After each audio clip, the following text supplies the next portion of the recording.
Yes, sir. And can you, when you take that out and you look at it, and you love that queen because you want it to survive, can you look at that and tell that they're physically starving her? Like they're not going to be on her feeding her? Is that how you can tell? Yeah. They'll just leave them alone. And when you go back into this virgin bank and look at it, you'll notice that some of these cages are just covered up with bees, and some of them don't have any bees at all on them. So those are the ones that they've selected. Those are the ones that they're starving. Yes, ma'am. I wanted to go back and clarify, go back a little bit. You said, and you're banking the one goes for 7 days. Is that correct? At least 7. Yeah. At least 7. So what you mentioned the 4-day-old. Well, that's just an example that a 4-day-old virgin is still going. It's still going to be a few days before she flies out of the hive to mate. Okay. So, but you prefer to keep them in that bank for the full 7 days. Yeah. At least 7. At least 7, not more than 21. Okay, and the 4-day is just too early. 4 days is just too early. Okay. That's just too young.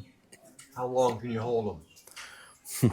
Well, I like to get them out within a brood cycle, within 21 days. And I've read all sorts of material on this sort of thing, and they say that the material all says that virgin queens lose the instinct to take mating flights after 3 weeks. Well, 2 or 3 years ago, I forgot about a virgin bank that I had until October, and I was cleaning up bee yards and going through bee yards and just making sure everything was ready for winter. And I opened this hive and I think, oh no, this was a queen bank. And I looked at the frame and it said V on it. This was a virgin bank. So they're probably all dead. And I had 18 cages on there, and 12 of them were still alive. I had not grafted since July. Wow. So that's most of July, all of August, all of September, and this was about 12th or 13th of October. So they're 3 months old, easily, not 3 weeks. And I was looking at them, they're crawling around, they're being taken care of just fine. And I thought, well, forget what I've read, all this. I don't care. I'm going to take a chance on these because I still had some mating nukes that I needed to clean up the mating field that still had bees in them. So I put all 12 of those in mating nukes. 9 of them came back mated. Wow. And I thought, well, I wonder if they're going to amount to anything. And so I made 9 nukes. It was a little bit late to get them ready in full-size hives for winter. I made 9 nukes, and out of the 9 nukes, 6 of them survived the winter, and all 6 of them were gangbusters in the spring. So there again, and I'm not dissing any authors or any publishers or anything because they're on another level from where I am, and I'm happy to admit that. And there's another but here. But they make their living selling books. And I make my living keeping bees alive and raising bees. And evidently, they had never tried to get a 3-month-old virgin mated and back in a hive. Maybe they tried a 4-week-old virgin and it didn't make it back to the hive, or it came back to the hive and wasn't mated good, and they didn't consider all the variables. Or maybe it didn't take a mating flight, and they didn't consider the variables that might have caused that. They just said, oh, it's just too old. Yes? Once you're putting that frame with the virgins between 2 frames of open brood. Yeah. Once that brood is capped, are the nurse bees still going to feed those? Yeah. They will? Because that's capped. The nurse bees are already up there feeding those queens, and they're not going to stop feeding them. But then when that capped brood emerges, you've got 3 more weeks that they're going to be active feeding those queens. So for the mated queens that you save to put in hives later, you just put the virgins in a nuke and then after they go get mated, you make sure they're laying, and then you just recage them again. Make sure that they're laying, and make sure what they're laying is worker brood. That's the quality control step that is missing in some queen production, because when I first started keeping bees 37 years ago, every queen you got was a pretty good queen. You didn't get any dogs. And the reason for that was the guys that were raising them, Wilbanks, it was Reggie Wilbanks that was doing it. And Robert's Bee Company was Harvey York. It was York Bee Company then. It was Harvey York. It was, in other words, it was the people that owned the companies that knew exactly what it took to make a good queen, and knew what when they were looking at it, they were looking at queens and thinking, I can't sell that, or here's a good one to sell. And now all of that has changed. Those guys are either running the company or out of the company and retired, and there's crews that are going out. And we actually caused this. The beekeeping community caused this because of supply and demand. And they're going out, and if it's a queen, it gets pulled out and shipped. It doesn't matter if it's laying or not. It doesn't matter if it's laying drone brood or not. It gets pulled out and shipped, and it's sold. About the second or third year I kept bees, I guess the third year, I went down to Shannon, Mississippi, and visited a fella named Holder Holman. And it was a Holman McMaster's bee company. And he was just very, very generous with his time. He was an older gentleman then. His son, Tony Holman, runs it now. But I was down there to pick up some packages that I'd bought from him, because they had Caucasian bees, and I wanted to try some Caucasian bees. And they weren't back from the field with packages. It was Tony Holman and Johnny McMasters that were doing the field work. That was the sons of the guys that started the company. These guys knew what they were doing. Well, Mr. Holder, he asked me, he said, have you ever seen commercial queen business? I said, no, sir, I haven't. He said, well, come out here. I want to show you what it's like raising queens. And he had a bunch of the mini mating nukes, and I mean a bunch of them. And neither one of us had a veil on, but those little mating nukes, there's not a handful of bees in them. And he pulled a frame out of one of those little nukes. Of course, it was like this. And he said, well, there she is. And the nice, big, fat, long-looking queen, he just grabbed her and mashed her. What? And I said, well, Mr. Holder, I'd have bought that queen from you. And he said, no, you wouldn't have, because I wouldn't have sold her to you.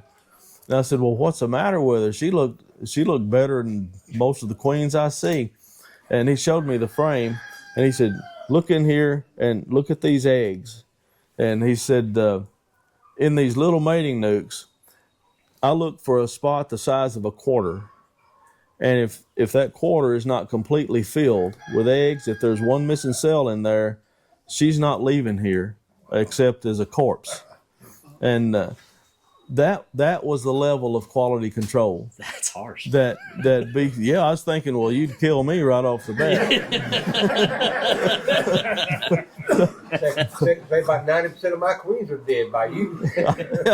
But that's the level of quality control that was 1985, 1988, somewhere in there.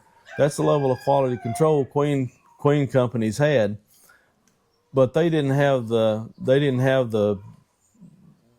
beekeeping community that was driving the market, that demanded more queens and more queens and more queens, until it's, well, we got to meet this quota. It stopped being we got to provide a great product and started being we got to meet this quota. And that's where we are now. And you can still get good queens, but it's luck of the draw anymore. Used to, you could count on it. Yes, sir. So, do you, or two questions maybe, where do you see the intersection of your experiment going from say 3 months, would you push it to 4 months? But overriding is the issue of quality guidance. We're Right. so control possessive, you think more. Right. But you hit the nail on the head when you mention that your friend Yep. you're from, but to get that sort of thinking back centered in the beekeeping community. Yeah, and that's probably this discussion is the main reason that I like to try to teach people or help people to learn how to raise their own queens, because you can be the quality control, and if you don't raise a good queen, any queen's better than no queen. Okay, you're not up against the wall thinking, well, this queen's got to work because I don't want to have to buy another queen. You don't have to buy another queen if you know how to raise them. If you're managing the system, how big is your system that you're framing, but where are you sampling? And then where are you looking at your stats a little bit to know what is your qualities of your population you're releasing into the market or teaching others? Right. Because we're not learning how can we improve the system or the quality of the experience. Well, the way you improve the system is an overall concept. It's maintaining a good drone population of the drones that you want, because raising the queens is just part of the equation. And maintaining a good population of drones in the right places, it don't do any good to have a drone yard 10 miles away. You need to have a drone yard 2 miles away, 3 miles away, and not more than 3 miles away. So maintaining that drone yard, then maintaining the quality of queen line that you want, providing all the food that the bees need that you're raising queens with. You don't have to, this doesn't have to be a business-wide thing of making sure that they all got every bit to eat that they can possibly eat, just the ones you're raising queens from. Because those are the ones that you want to feed the larvae to the maximum amount. And making sure they have all the food that they need, and that when you're grafting larvae, you're grafting big pools of royal jelly and not dry larvae. And those will make better queens. And it's a step-by-step thing, and every step needs to be a 4 out of 5 or 5 out of 5 quality. And at that point, you can start to, when all of that is equalized, then you can start to evaluate things. As long as there's variables, see, what you're doing is removing all the variables that you can. And as long as there's variables, you can't truly evaluate products, because if you can't account for the variables, you don't know how this affected this other thing, this other part. It maybe in any other circumstance, maybe those virgins would not have flown and been mated, but they had proper feed. It was a proper time of year. Everything came together that made it all work. And when you can account for all the variables and eliminate as many as possible, then you can actually do an accurate evaluation. And that's what you're doing by providing all the feed, providing a great drone population, a proper drone population, the breed that you want, the distance from the bee yard that you want. I mean, there's so many things that go into it that you can drive yourself crazy trying to keep control over all of it. And then in the end, we're dealing with nature, which we have no control over. Everything else works, and then it rains. Yes, sir. I'm just curious, you said you made a nuke the 3rd week of October. Typically, when would you stop making nukes or producing queen cells? This around here, not Mississippi or wherever you do, but just right here in West Kentucky, I usually stop raising queens mid-July, because our natural flow right here, and we don't raise queens on the river because we don't have control of that drone pool. We have a fairly good control of the drone pool here, because we have either got our own drone yards, our own bee yards. Our drone yards are just bee yards. Our own bee yards scattered out around here in about a between 2 and 4 mile ring around here. We have roughly 160 hives, but we have a fair control over that. And the beekeepers that are around here, we give them queens. So we may not be giving them the queens that they think we're giving them, because they may think we're giving them queens like what we have that we're raising queens from. We're giving them queens that are going to produce drones that we want. And they're good bees, but they're just not the bees that we're raising queens from. So we give away queens, and we have our own yards out around here. So we got a good control. In Wycliffe, we have no control. There's so many feral hives up there, and it's wild country along the river. You can't account for what kind of drone pool you're going to have. In Mississippi, the reason we don't raise queens down there is because that we share a lot of territory with the koi family, and they have several thousand hives, and